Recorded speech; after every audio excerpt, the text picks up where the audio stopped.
السلام علیکم ناظرین، اور صاف ڈیجیٹل کے ساتھ میں ہوں آپ کی میزبان آمنہ مجید۔ قومی اسمبلی میں رواں مالی سال کے پیش کردہ بجٹ پر بحث سے متعلق اجلاس میں اپوزیشن لیڈر شہباز شریف کی تقریر کے دوران حکومتی اراکین اور اپوزیشن کے درمیان شدید بد کلامی، غلیظ گالیوں کا تبادلہ، قومی اسمبلی میں ایک دوسرے کو کتابیں ماری جانے لگیں۔ اس جھگڑے کے دوران شدید زخمی ہونے والی ملکہ بخاری کس حال میں ہے؟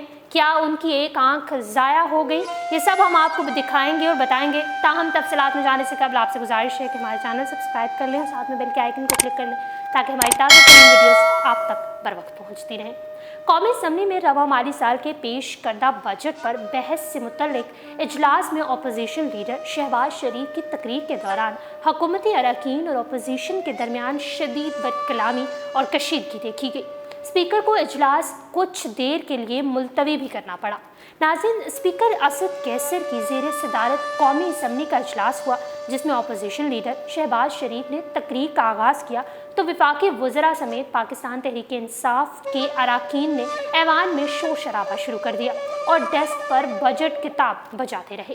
ہوا کچھ یوں کہ قومی اسمبلی میں گزشتہ روز اپوزیشن لیڈر شہباز شریف کی تقریر کے دوران پاکستان تحریک انصاف کے اراکین کی جانب سے شدید احتجاج، شور شرابہ اور ہنگامہ کیا گیا، جس کے باعث ایوان میدان جنگ بن گیا، یہاں تک کہ نوبت ہاتھا پائی تک جا پہنچی اور بگڑتی صورتحال کو وہاں موجود سارجنٹ 8 آرمز بھی قابو نہ کر سکے۔ حکومتی رکن علی نواز آوان نے بجٹ دستاویز لیگی رہنما روہیل اصغر کو دے ماری۔ دونوں کے درمیان سخت جملوں کا تبادلہ ہوا۔ ہنگامہ آرائی کے دوران تحریک انصاف کی رکن قومی اسمبلی ملکہ بخاری چہرے پر کتاب لگنے سے شدید زخمی ہو گئی، جس سے ان کی آنکھ ضائع ہونے کا خطرہ بھی ظاہر کیا جا رہا ہے۔ ناظرین، اسی دوران اپوزیشن اراکین نے شہباز شریف کے گرد حفاظتی حصار بھی بنا لیا تھا۔ حکومت اور اپوزیشن اراکین نے ایک دوسرے کے خلاف جملے بازی بھی کی، نعرے لگائے اور گالم گلوچ بھی کی۔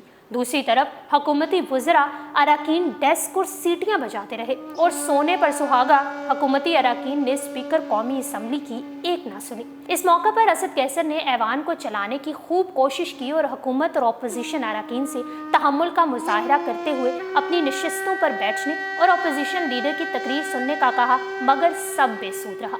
حکومتی اراکین کی جانب سے ایوان میں ہنگامہ آرائی کے باعث اسپیکر قومی اسمبلی نے متعدد مرتبہ اعلان کیا کہ ایوان کی کارروائی کو جاری رہنے دیا جائے، تاہم ناکامی پر انہوں نے ایوان کی کارروائی کو کچھ دیر کے لیے ملتوی کر دیا۔ اجلاس کی کارروائی ملتوی ہونے کے بعد بھی ایوان میں حکومتی اور اپوزیشن اراکین میں جھڑپ جاری رہی، جبکہ دوران اجلاس اپوزیشن اور حکومتی اراکین کے درمیان کشیدگی میں اس وقت اضافہ ہوا جب پاکستان تحریک انصاف کے اسلام آباد سے رکن قومی اسمبلی اور وزیر اعظم کے معاون خصوصی علی نواز آوان نے مسلم لیگ نون کے رکن شیخ روہیل اصغر کو بجٹ کی کتاب دے ماری اور ان کے لیے نامناسب اور گندی زبان استعمال کرتے رہے۔ ناظرین، قومی اسمبلی میں اپوزیشن اور موجودہ حکومت کے اراکین کا آپس میں شدید لفظی گولہ باری کرنا کوئی نئی بات نہیں ہے۔ اس سے قبل بھی ایسے واقعات پیش آتے رہے ہیں، مگر کل کا واقعہ ایک انتہائی انوکھا اور وحشت ناک واقعہ تھا، جہاں نہ صرف قومی اسمبلی کے تقدس کو پامال کیا گیا بلکہ ایک دوسرے کو زخمی بھی کیا گیا۔ پڑھے لکھے جاہلوں کا اصلی نمونہ کل قومی اسمبلی میں دیکھا گیا، یوں کہا جائے تو غلط نہ ہوگا۔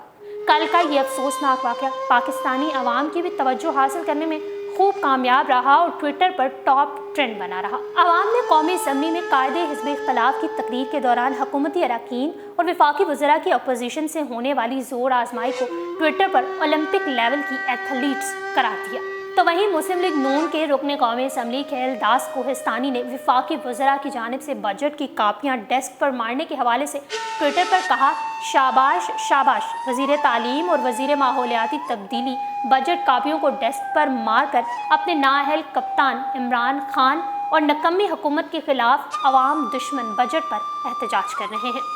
اور صاف ڈیجیٹل سے فی الوقت اتنا ہی۔ مزید اپڈیٹ رہنے کے لیے ہمارا چینل سبسکرائب کیجیے اور ڈیلی وصاف کو انسٹاگرام پر فالو کرنے کے لیے ڈسکرپشن میں دیے گئے لنک پر کلک کریے۔ وصاف ہمارا سب سے بڑا جو اخبار ہے وہ ہے، اور اب مجھے بڑی خوشی ہوئی ہے اس کو ڈیجیٹل کے اوپر بھی لے کے آ رہے ہیں۔